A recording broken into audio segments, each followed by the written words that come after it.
2 minutes to half-time, Hearts scored again after a corner kick, when Glidden hooks an awkward ball into the net.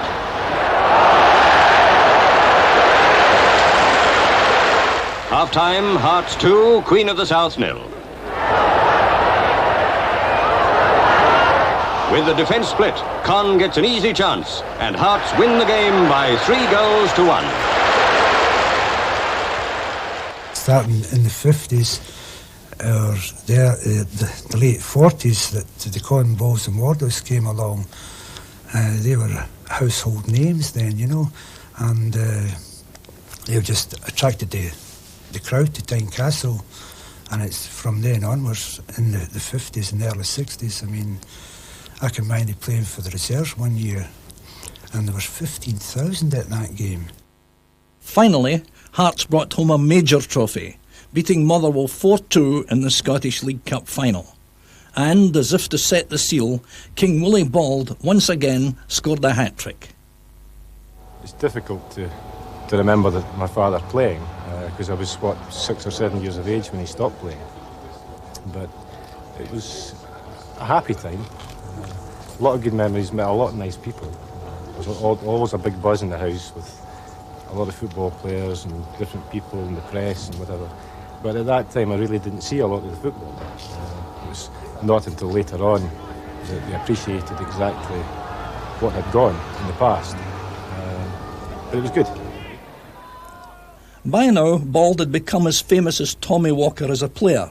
Sadly, Davy McLean never reaped his reward, as he died in 1951, with Walker taking full charge of the team. A lot of the players at that time, of course, were signed by Dave McLean before Tommy Walker came on the scene. But when his own quiet way, because he was a gentleman anyway, and but the situation was still that all the boys that were there wanted to play for the Hearts, and that was the big thing.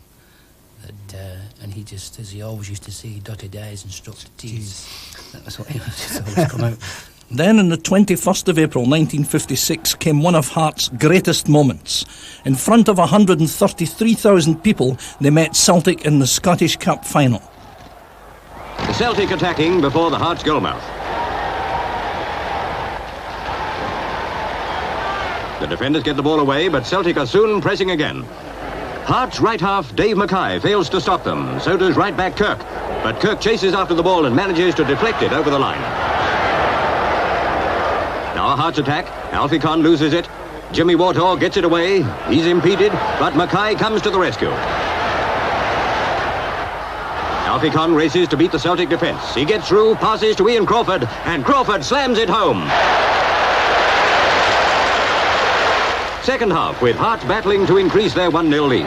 A quick tussle and Celtic managed to clear for the moment. But centre-forward Willie Bauld soon brings it back down the left wing.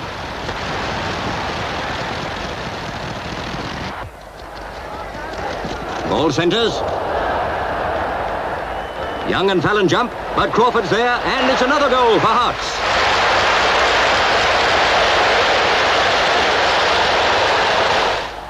The ball goes loose and Hearts kick upfield. Willie Bauld beats Bobby Evans. Alfie Conn shoots, and Beattie can't save it. Hearts 3, Celtic 1. And that's the final score. It's 49 years since Hearts were in the final. On that occasion, it was Celtic who beat them 3-0. Hearts have had to wait for half a century to get their revenge. Now, at last, it's theirs. And so is that precious cup. Finally, the inevitable happened when in 1957-58, Hearts won the championship for a third time. Here, seen leading the celebrations, is Dave Mackay. His influence motivated a team that was awash with stars. So much of an enthusiast, Dave. He had fantastic ability and a very infectious spirit. You know, if the game wasn't going well, Dave could grab it by the scruff of the neck. You know, and he installed something himself and Bobby Parker that the Hearts didn't have after all the years that we were talking about. Dave was never beat. Never beat. And he was always classed as a hard man, but Dave was a very good footballer as well. And I certainly think that in that time, was when the enthusiasm was put in, and the bite that Hearts didn't have. They made a fantastic contribution towards that. Now it's Hearts on the attack. Right winger Alex Young beats the backs and shoots, but Stewart saves brilliantly. In scoring 132 league goals, a new record was achieved. Only 29 were conceded, and the result was 62 points, the highest number ever attained by any club in the First Division over a 34-match programme. When all the other cup and friendly games were accounted for in that remarkable season, the final tally was 243 goals. Hearts' normal championship winning side that year consisted of Kirk at full-back with his taller partner Tom Mackenzie, the very dependable Gordon Marshall in goal, a half-back line which was unexcelled in winning and using the ball, comprised of Davy Mackay, Freddie Glidden and John Cumming, and a forward line which was simply the best in the country. The tricky and elusive Johnny Hamilton at outside right, a tremendous inside forward trio of Alfie Conn, King Willie Bauld, Jimmy Wardhaugh and Ian Crawford, and in reserve such fine players as Jimmy Milne, Bobby Parker, George Thompson, Alec Young, Jimmy Murray, Andy Bowman and, of course, Bobby Blackwood. Success didn't end with the championship. Later that year, Hearts took the League Cup for a second time, destroying Partick Thistle 5-1, with Willie Bauld and Jimmy Murray each scoring twice, and little Johnny Hamilton getting the 5th goal. The first league championship we won, we went to Parkhead against Celtic and Ibrox against Rangers, beat both of them and got £2 each for each match as a bonus. And we were getting about, what, 20 quid in or something about there, you know. £3 for a win and £2 for a draw, when I can remember. But I think that at that time, a lot of boys that played for Hearts did in fact want to play for Hearts. That's I was only brought up just about half a mile from here, and Bobby was an Edinburgh boy. There was a lot of Edinburgh people that played for Hearts then. And I think that had a lot to do with it, the fact we didn't worry too much about money. The old cliche of we're playing for the jersey, if you like. Over the years, they were sort of akin to Chelsea, if you like, who never seemed to win anything. But there was always that charisma about them that the Hearts may well do it one day. It may happen one day. And it did happen in the 50s, In 1959-60, Hearts won the league championship for the 4th time. The 50s had been truly remarkable, an unforgettable period, and it was fitting that that season also saw the League Cup retained with a 2-1 victory over Third Lanark, with goals coming from Alec Young and from Johnny Hamilton. The club also enjoyed its first truly competitive European experiences against Standard Liège in 1958 and 2 years later against Benfica. Often those games are commemorated with special gifts, many of which adorn the club's trophy cabinet. But all good things come to an end, and as the light faded out for the decade, so it did for the Maroons too. Injuries took their toll in Bauld and Wardhaugh. The trio disbanded, and the greatest side in the history of Heart of Midlothian Football Club was breaking up. Willie Bauld was not forgotten. These touching words are on a bench in Gorgie Road. The thought that from this life he's free leaves the heart so cold, so chilly. But to older fans he'll always be Tynecastle's own King Willie. Over to Wallace. That's top scorer of this season with 7 goals. Dangerous one. Quite penalised there for using his elbows to get up to that one. In 1964-65, Hearts had a magnificent season, losing the championship by an incredible .04 of a goal to Kilmarnock. One of the highlights was a fine win over rivals Hibs. Nice one out to Traynor. Found the chink in the Hibs defence and a good one in. And a beautiful header there by Alan Gordon. A wonderful headed goal after 28 minutes to put Hearts 1 goal up in this derby, perhaps rather against the run of play, but a beautifully taken goal after smart work there by Wallace and Traynor.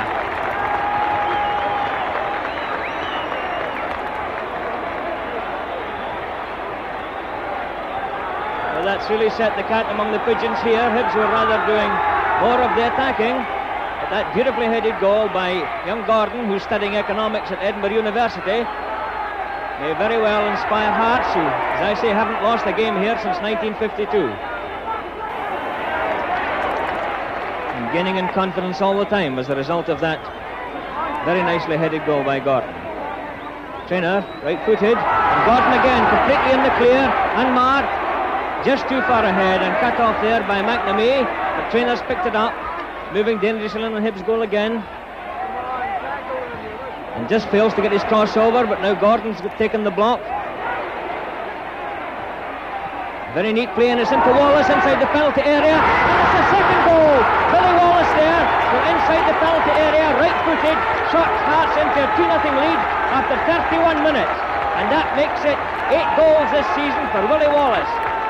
Tremendous turn-up, but a great display of chance-snapping by the Hearts. Martin trying to chase that one, just failed to cut off that pass back by Anderson. And there goes the half-time whistle with Hearts 2-0 up, with goals by Gordon in 28 minutes and Wallace in 31 minutes.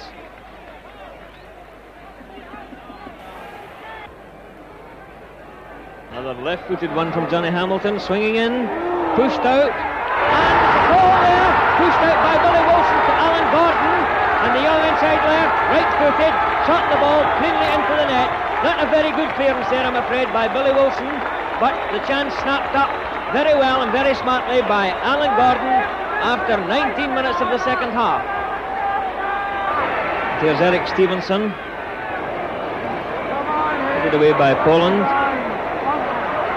Forward now to Gordon, out in the right wing, into the penalty area, right-footed across, punched away, there by Wilson, and Tommy White, a cracking shot right-footed, right into the middle of the goal.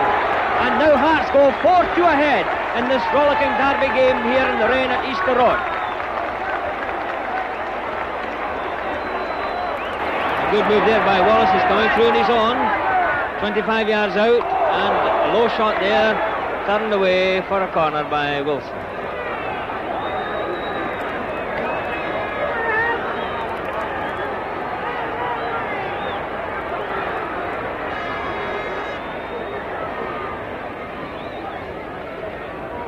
Shevlin, well up again, helping on his attack. A high one, it's a good one.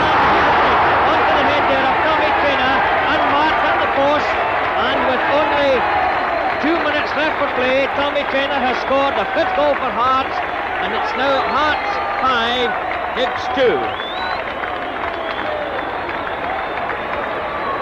Hearts have really made the most today of every chance that has come their way, and given Hibs an object lesson in the very vital art of goal scoring.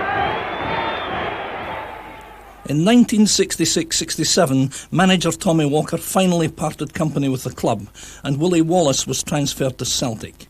The unsettlement did little to help a challenge for trophies, and it wasn't until 1968, under new manager John Harvey, that the fans were given hope with a Scottish Cup run that was full of drama. Donald Ford scored the only goal in the dying seconds of an exciting quarter-final replay against Rangers, but the final brought disappointment with a 3-1 defeat by Dunfermline Athletic. Hearts, who had more of the ball in this first half, set up a reply raid and began to look as though they really meant business. The ball came into the centre, but was quickly sent back to the wing. Ford returned it to the middle, and Dunfermline were under heavy pressure. After the loss of the second goal, Hearts replaced Jensen with Moller. Moller hit the ball, which deflected off Lunn into his own net. At last, Hearts had scored.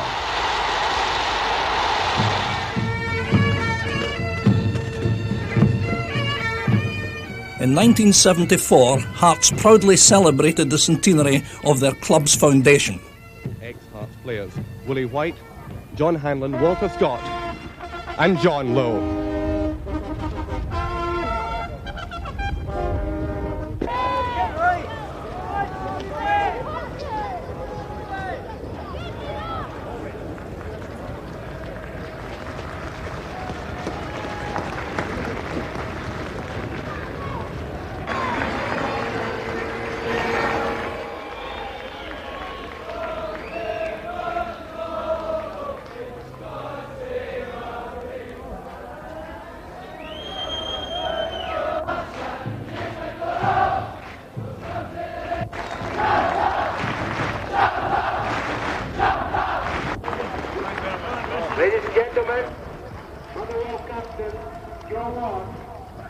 presenting a silver salver from the Motherwell Football Club to mark the Hearts centenary.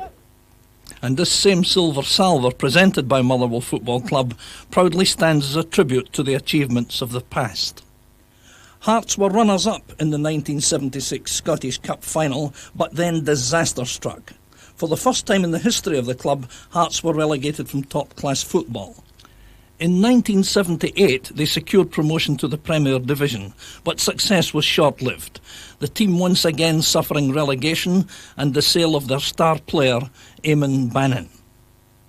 I think this definitely suffered from mismanagement, not just the management of the team, just I think at boardroom level and everything, which definitely was a trend in Scottish football. Used to laugh in these days like Tuesday morning. With me and Willie Johnson running around the track, and at these times I used to have the sheriff's officers in the place all the time, you know, pricing all the equipment, and I remember we used to have a laugh about it. Wee bud would say keep running in case they put a price on us. Hearts were very fortunate that they got it sorted out at that time when they got promotion. They brought in Alec MacDonald, Sandy Jardine, who did an exceptional job. They got things in order off the field with Willis Mercer, and as I say, it was an exciting time, and Hearts for once started to look as if they were going to be a big club again. So all of a sudden it went the other way, and Mr Mercer came into it. But like everything else, the board at that time were obviously trying to get players, and we managed to get two big players, and all of a sudden we had no money to pay them. And after that, then we had to go with free transfers and kids, and but he's a big part in the club, there's no question about that. I sat down with the team skipper, which is Alec MacDonald, and I said, look, Alec, we've got no more money. We've got 10 new players. You and I are going to have to try and see what we can do. So he and I decided he wouldn't sit behind the manager's desk and I wouldn't sit behind the chairman's chair, and we'd have a crack at this. And frankly, I think we got the atmosphere right, and we brought in one or two senior pros. Alec and I go back. I mean, I've got nothing for the greatest respect for him. He's like me, an ex-Blue Nose, you know, Rangers supporter. Good principles, 10 years at Rangers, a winner at European level and everything else. Great servant to the Hearts. And the one thing, when the day came that he had to go, he stood up and came round and shook my hands and Mr Mercer, it's been a privilege working for you and for Hearts Football Club. A man of dignity. Dignity and pride are characteristics of everyone involved with Hearts. 35 years ago, as a young assistant, Willie Montgomery looked on with tremendous pride at construction work in the new stand. Today, as head groundsman, he recalls the pitch conditions at Tynecastle when he first arrived. Very heavy conditions on the field. Had been raining very heavily for about a month, I think, by the look of it. And it looked like a cabbage patch. However, eventually it dried up and we got it sorted out. But there didn't seem to be as much grass on it then, somewhere or other, as there is now. And maybe we've had better machinery on it or something like that, you know. A club can no longer survive on gate receipts alone. The sale of programmes, scarves and strips help to bring the money in for equipment and for Willie's new machinery. Football clubs who want to progress have to make the most of their resources. Now, the money that comes through the turnstiles, while still very important, will not finance a successful football club in the modern era. So there has to be more to it than that. So the chairman and the directors have to raise the capital through their commercial acumen that will fund success on the pitch. Now that isn't easy. To be chairman of Hearts is not a soft option. Your customers expect you, your supporters expect you to compete with the best, but realistically you do it with one hand behind your back all the time financially. So we've got to be that little bit sharper, our PR's got to be that little bit better. And commercially we came up with a lot of bright ideas, which have subsequently been covered by other clubs. And in fact, the commercial side of this business is really very profitable. I think a lot of people would be quite proud of that segment. But frankly, it is secondary to the performance in the field. Because unless you have the product in the field, all the rest is a waste of time. Fancy stands and all the woolly hats in the world won't in any way change the performance in the park. Even if you get the money side right, you're not guaranteed to get the football side right. That's in the nature of the unpredictability of football. But what is absolutely unquestionable is that if you don't get the financial side right, then you will never get the football side right. It's that important, because the monetary aspects are essential to bringing the right type of players to the club, to funding youth policies, to making sure that the club is in a position where it can compete with its rivals. We have our youth policies very simple. We have a scouting system, and really we only have 4 or 5 people at the one time who work on that system. But if they can get us some of the better kids from 13, 14, 15 year olds, then at 16 years old they come in and work with myself and Frank Connor, and from then if they develop properly and if you've got the right type of players, then hopefully that system then comes true. Go on again. Drive it.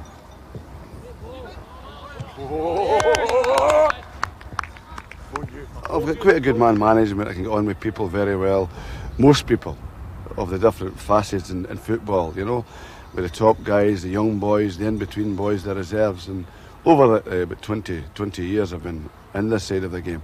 Probably that's maybe my best asset is the man management side of it. I know a wee bit about football as well, by the way. We wanted to try and go for a broader market, because in the end, it's like a bank. The first canon of lending is a judgment of the borrower.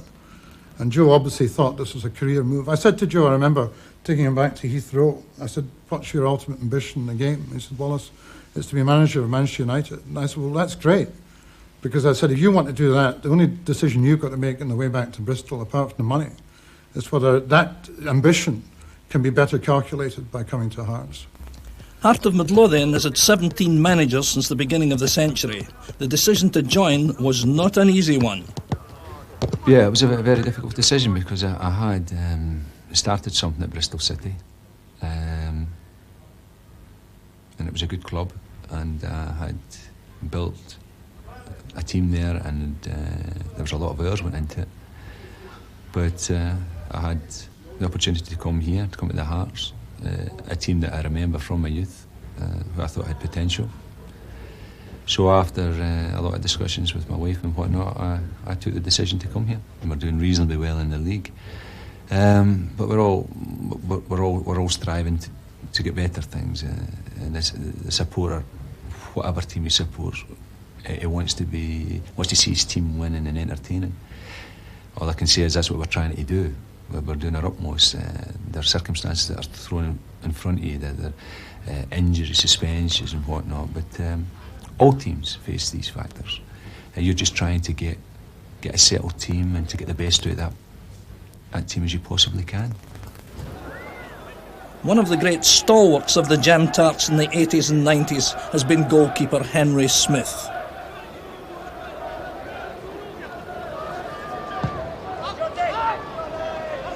Henry cost me £2,000 and we thought we were paying too much. But the reason we picked him is he had big hands. And he was a free from Leeds, and he looked as though he could save the ball at crosses. I mean, that was one of the most subtle investments that we've made over a decade. That's not the only good business planning decision taken in recent years in the Heart of Midlothian commercial offices at Tynecastle Park. We were the first club in Britain to have internal television. First club in Britain to set up our own busing service, putting fans to away games. First club in Britain for European games to organise supporters in groups. The first club in Britain, definitely in Scotland, to have a major junior club. So we've tried to be innovative in terms of the sport and addressing the social issues. Because I don't think it's just about being chairman of Hearts. I think it's about debating and trying to give some pride back in the environment we have. We don't have the biggest stadium. We don't have the best stadium. But we do try and create a welcoming atmosphere, but a competitive one. It's about, I think, having a modicum of respect. And what we're now going to do is develop a new one and take the club into the next era. There's no debate about that. Whether I'm at the helm or not is really secondary to that. But frankly, if you look back at our last 5-6 years, we've either been second or third for 4 or 5 years in the league. And realistically, if Rangers won the league last year, Hearts won the league because we were second. Because if you look at the economic scale of Rangers Football Club, and they keep on promoting themselves as Britain's biggest club, and if you look at the number of internationalists, there is a perceived implication of what we've achieved. And I'm quite proud of it. I'm disappointed on a personal level and gut-wrenched for the supporters We can't physically put a pot on the table and say, that's the final edge after 10 years. But there are other things in life, and there's a greater being in life that will make that judgment. And frankly, that's what sustains me. There's an old saying in Scotland, things will come to you in the fullness of time. It may not be in my era. That doesn't mean to say I've not got to give it a go. And I have obtained much more out of my involvement in Hearts on a personal level as a human being than I have ever contributed.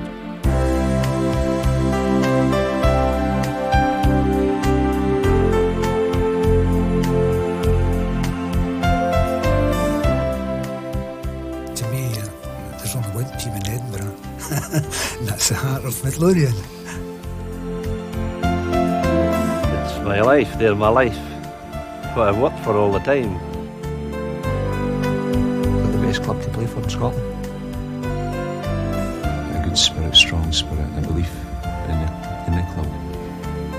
That was the biggest single thing for me. It was the real passion for their club. Because I love this club desperately now. It's got me by the throat. It's